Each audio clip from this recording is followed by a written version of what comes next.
Assalamualaikum warahmatullahi wabarakatuh. Assalamualaikum warahmatullahi wabarakatuh. Halo semuanya, perkenalkan saya Bulan Rengganis yang akan membawakan acara Tabasam, talk show bersama santri milenial. Nah, pada Tabasam episode kedua kali ini, kita akan membawakan tema dakwah santri milenial. Alhamdulillahirrahmanirrahim. Pada tema kali ini, kita kedatangan tamu spesial yakni Habib Hussein Ja'far Al-Hadar. Assalamualaikum Habib. Waalaikumsalam. Ahlan wa sahlan, selamat datang di Pondok Pesantren Nur At-Taqufah. Ya, terima kasih atas undangannya di sini. Bagaimana kabarnya, Habib? Kabar baik dan lebih baik lagi setelah masuk As-Saqafah. Alhamdulillahirrahmanirrahim. Dari informasi yang saya ketahui, Habib Ja'far ini merupakan seorang santri, betul? Iya. Betul. Bagaimana sih pengalaman berkesan yang Habib alami selama menjadi santri? Iya, selama menjadi santri itu banyak hal ya. Dari yang sederhana sampai yang saya pikir itu besar. Yang sederhana misalnya, terbentuk kemandirian dalam diri saya. Misalnya, dulu itu saya melakukan perjalanan 15 kilo aja pakai mobil, itu saya mabuk perjalanan, muntah-muntah.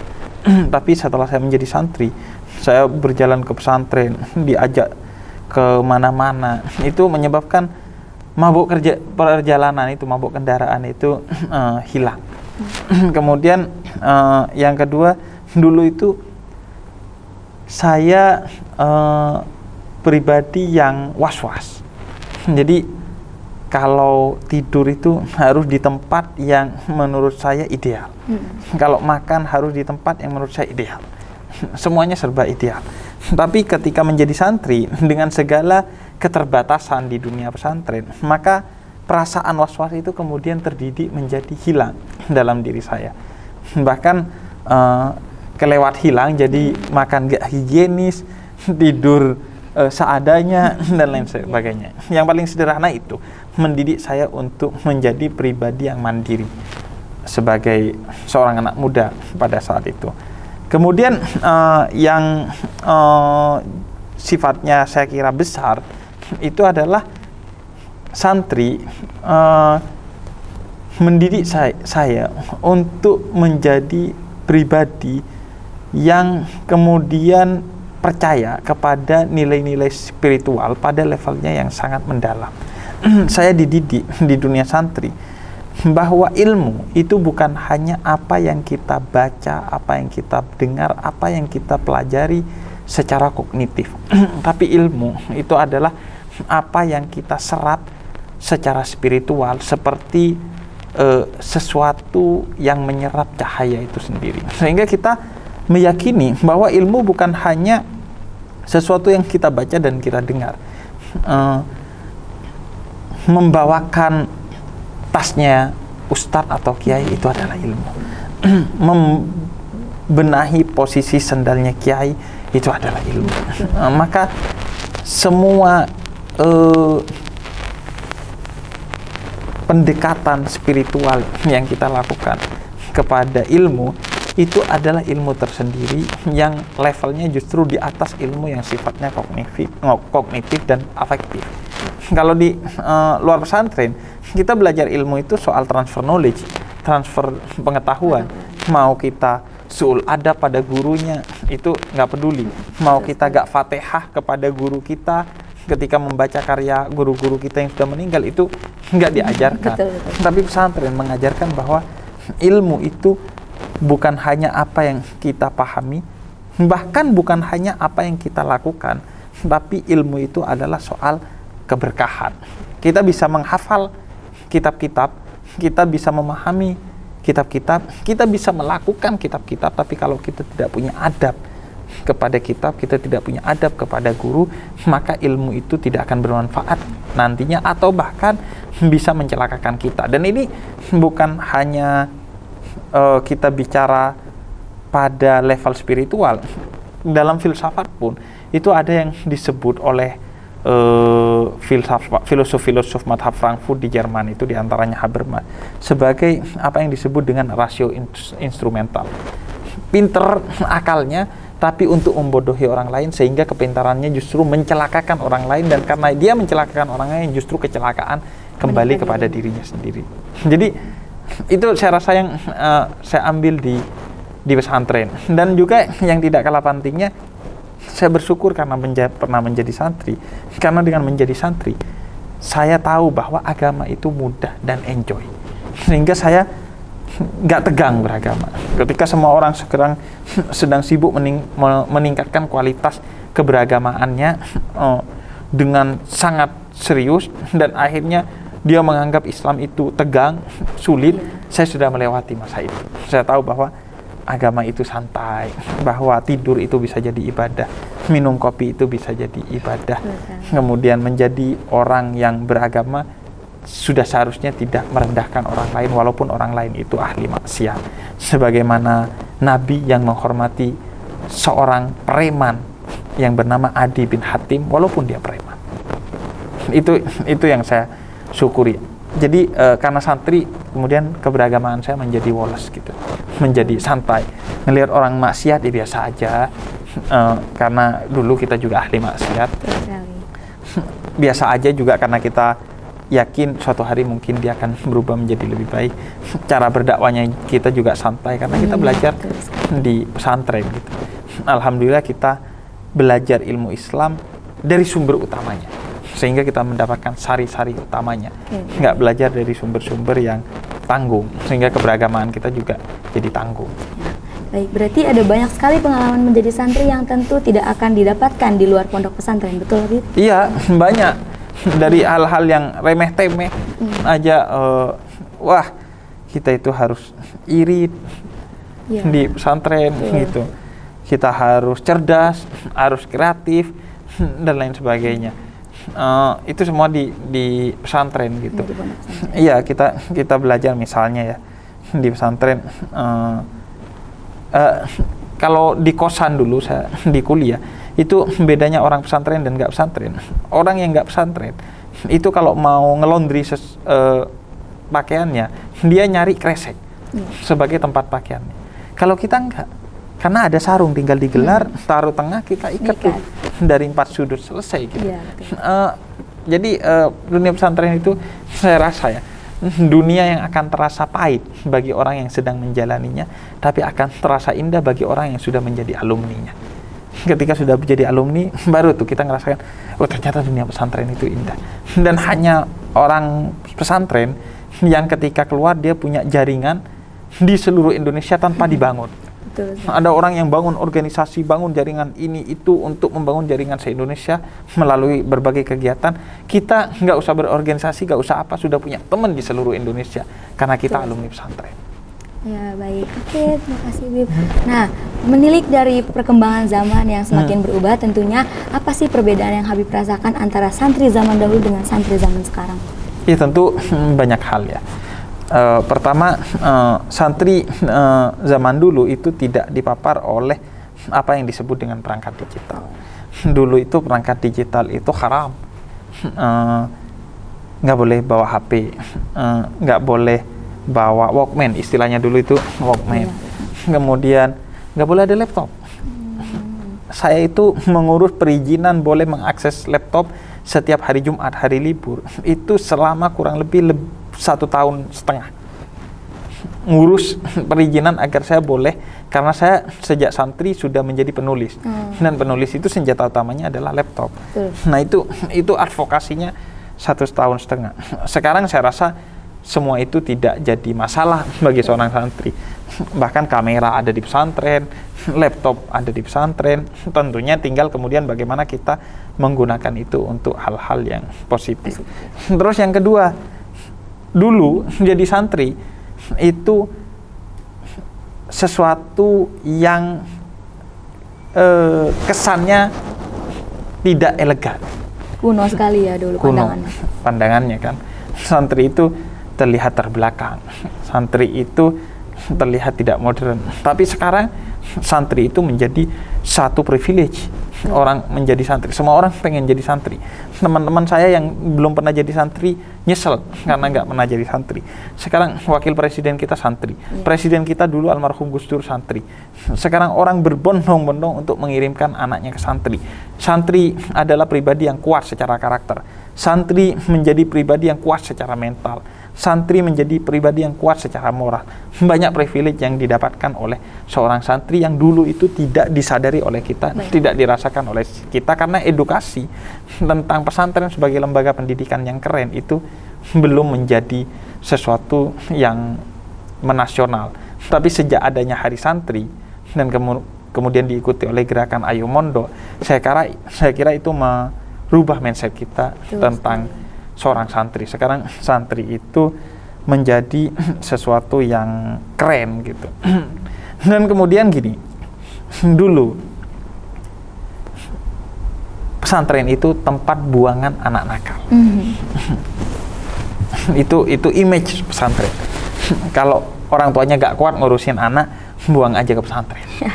Termasuk saya dibuang ke pesantren karena saya nakal. Jadi dulu itu image-nya pesantren tumpukan orang-orang nakal yang orang tuanya gak kuat lagi ngurusi dia, dibuang ke pesantren. Tapi sekarang kan enggak. Pesantren itu menjadi lembaga yang sangat modern, sangat unggul, bukan hanya di pendidikan agama, tapi di pendidikan umumnya. Banyak madrasah pesantren yang unggul di tingkat nasional dalam peringkat sains, peringkat teknologi, peringkat di bidang robotik dan lain sebagainya. Saya kira sekarang pesantren itu bukan lagi pilihan terakhir, tapi pilihan pertama.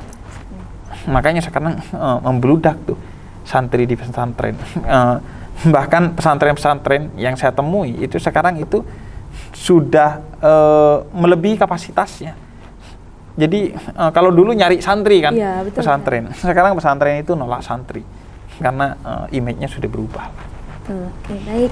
Nah, Wib, di tahun 2045 nanti itu kita akan menghadapi yang namanya bonus demografis ya. Bonus demografis ini kan merupakan kondisi di mana ketika masyarakat Indonesia ini didominasi oleh orang-orang yang memiliki usia produktif, sehingga negara kita dapat mencapai masa keemasannya.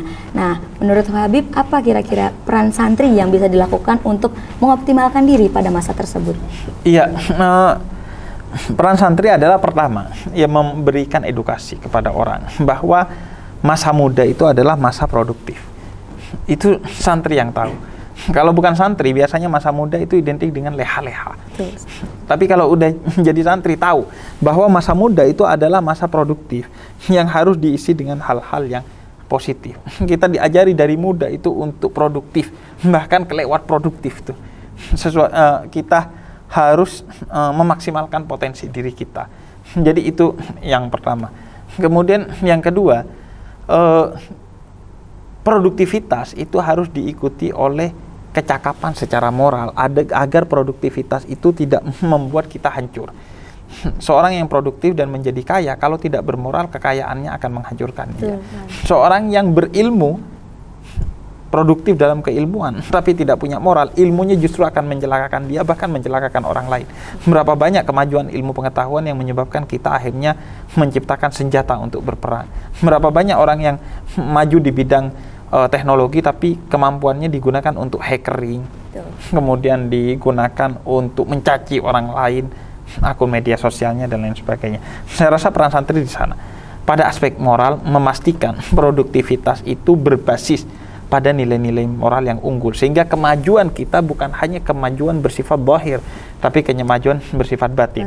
Bukan hanya kemajuan di bidang duniawi, tapi juga kemajuan di bidang ukhrawi, sehingga kemajuan itu menjadi paripurna, menjadi sempurna. Dan yang lain saya rasa terkait dengan bonus demografi itu adalah santri harus berada terdepan dalam kreativitas, karena seorang santri itu adalah seorang yang paling kreatif. Santri itu bisa masak mie instan tanpa api, tanpa panci. Saya dulu masak mie instan pernah 20 bungkus pakai air panas, pakai timba, ember itu. Kemudian dikocoknya tinggal ditutup, kocok aja gitu. Itu kan kreativitas tanpa batas ya. Dan mereka yang akan menang di era bonus demografi itu adalah mereka yang memiliki kreativitas tanpa batas. Itu terbukti. Mereka yang unggul dalam bonus demografi itu Korea Selatan, Singapura, kemudian beberapa negara juga karena kekuatan pada kreativitasnya. Dan mereka yang gagal adalah karena kegagalan kreativitasnya. Afrika Selatan gagal diantaranya karena kreativitasnya lemah. Dan santri itu adalah pribadi yang paling kreatif. Dia bisa menggunakan sarung itu bisa jadi apa aja tuh bagi seorang santri. Bisa jadi senjata, bisa jadi selimut, bisa jadi tas, bisa jadi apapun gitu. Bahkan bagi yang cewek bisa jadi cadar tuh kayaknya tuh. Ada tuh cara untuk jadi bikin cadar pakai sarung, apalagi kalau sekedar jadi kerudung gitu gampang banget. Nah, saya rasa itu yang harus menjadi identitas kita seorang santri dan menjadi suntikan bagi generasi lain dari seorang santri agar kita bisa menang dalam bonus demografi itu. Oke, baik. Nah, pertanyaan terakhir untuk talk show kali ini, apa sih pesan Habib untuk para santri-santri yang sekarang masih menjalani pendidikannya? Pertama adalah nikmati perjalanan Anda sebagai santri, karena percayalah suatu hari ketika Anda sudah tidak lagi menjadi santri, Anda akan merindukan suasana sebagai santri. Rindu banget. Tidak ada kerinduan yang lebih besar bagi diri saya sekarang kecuali saat menjadi santri dulu. Itu dari nakalnya sampai taatnya itu semua merindukan, walaupun saya lebih rindu nakalnya ya daripada taatnya ya. Tapi ada ketaatan yang saya rindukan. Contohnya, tampaknya tidak ada masa yang lebih saya menjaga sholat saya tepat waktu dan berjamaah kecuali saat santri. Sekarang kualitas ibadah sholat saya itu tidak lebih baik dari saat saya menjadi santri. Saya masih kadang sholat subuh jam 6 gitu, atau tidak berjamaah, padahal ada istri yang bisa diajak berjamaah setiap saat. Tapi kan tidak semudah itu. Itu soal ghirah, semangat spiritual dalam diri yang dulu ada dalam diri saya sebagai seorang santri.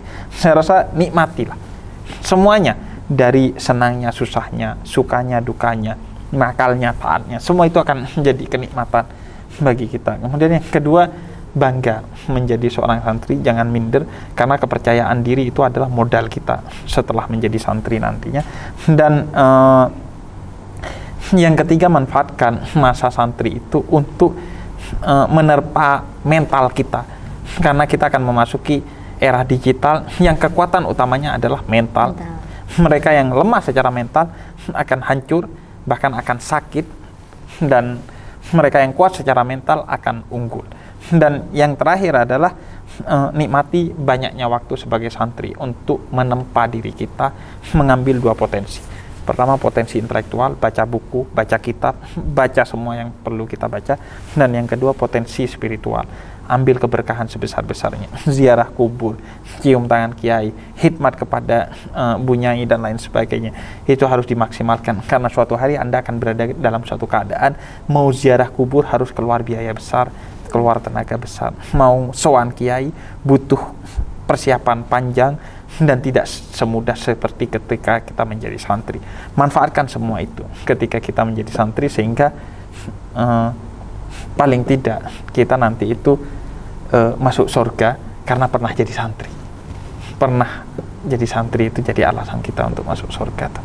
Karena pernah hidup berkualitas bersama Tuhan melalui wakil-wakil Tuhan, yaitu para kiai, para bunyai, teman-teman yang baik, ke makam para wali dan lain sebagainya, wirid, zikir dan lain sebagainya. Ya, betul. Baik, terima kasih banyak Habib atas kesempatannya bisa menghadiri Tabasam episode kali ini. Iya. Mohon maaf apabila ada kata yang menyinggung. Siap. Baik pemirsa, terima kasih telah menyaksikan Tabasam episode kali ini. Jangan lupa untuk terus tonton Tabasam dan sampai jumpa di Tabasam episode berikutnya. Wassalamualaikum warahmatullahi wabarakatuh. Assalamualaikum warahmatullahi wabarakatuh.